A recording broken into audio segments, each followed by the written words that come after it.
Well, haven't we got a special video today? The 1,000 subscriber Q&A. So let's just get stuck straight in. Hello and welcome back to my channel. My name is CRAIGO, fully qualified chartered management accountant. I can't believe it. In just about 3.5 months since I launched my first SMPA video, I have now hit 1,000 subscribers.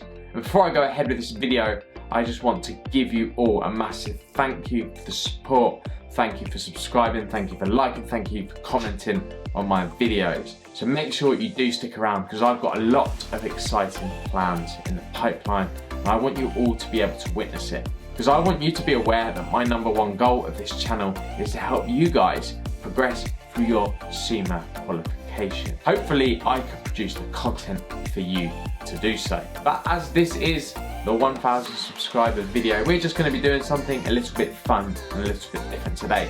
So over at my Discord link, which you can find down below, and over at Instagram, over the past couple of weeks I've been running various Q&A polls to get some questions that I can answer when this time inevitably came. And what I'm going to do is just run through my favourite questions from Instagram and from Discord and give you my answer.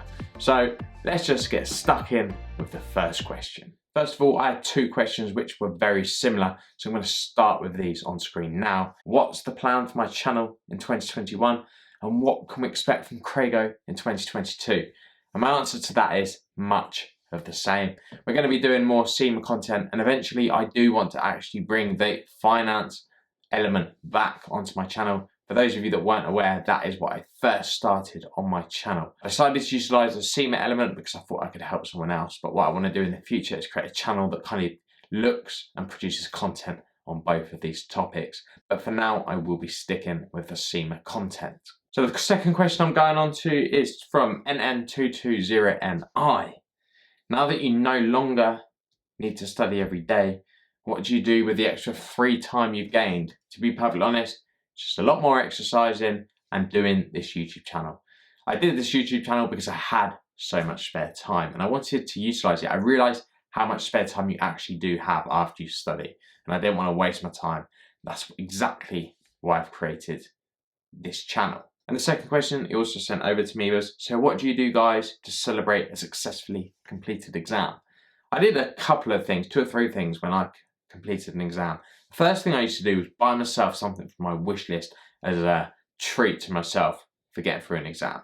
However, after the first couple of levels, I quickly got rid of that because any pay rise that I was earning from getting through my exams was being spent on materialistic goods for passing my exams. So then I started to do things that I enjoyed. So I either went out with my mates, had a few beers, got sloshed, to be quite frank with you, or I just go out for a meal. But making sure you reward yourself for passing your exams, it is important you recharge the batteries because we are humans and we do need rest. So celebrate your successes and it will recharge you for when you sit your next exams. I had another question over at Discord from Cashpian and it said, congrats Craig, love the videos.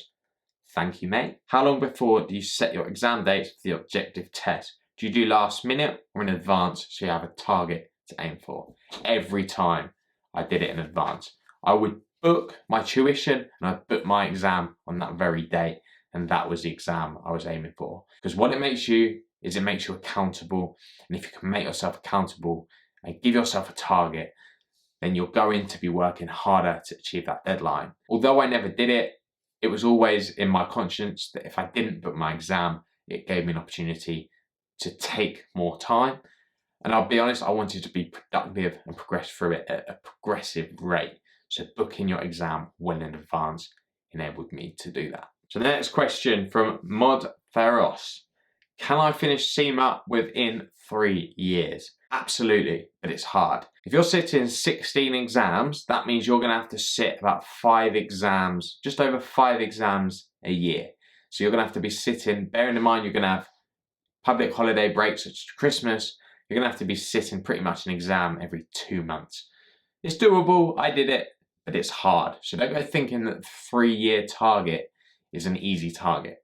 SMPA recommend 10 to 12 weeks for every objective test and every case study exam, which means that's 4 a year. So if you had 16 exams, you did 4 a year, that's 4 years. So you've got to somehow knock a year off of that.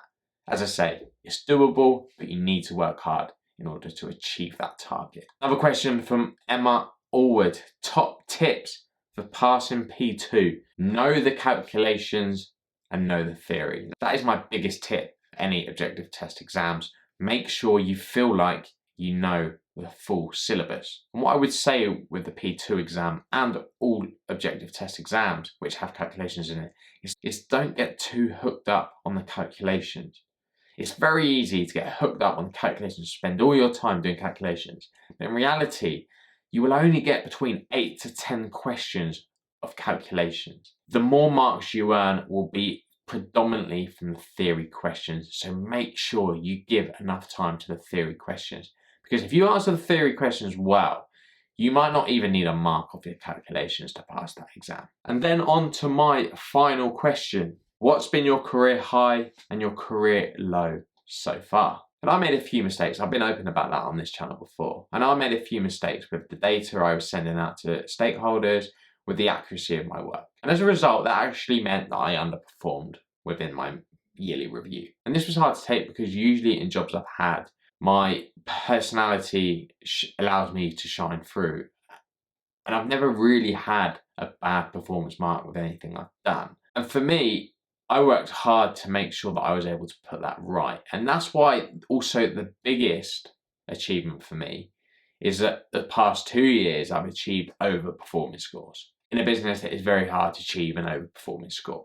And I'm not going to go too much into this because for me, my career lows and career highs are around my improvement in my own personal performance. And I now feel a very capable individual within the finance space. And a lot of people probably would be thinking here now, based on what I produce here, saying, I don't believe you. But I can assure you now, I am not the most talented individual in any means whatsoever. And I have to work really hard to become really good at something. Me passing all of my SEMA exams first time wasn't down to natural ability.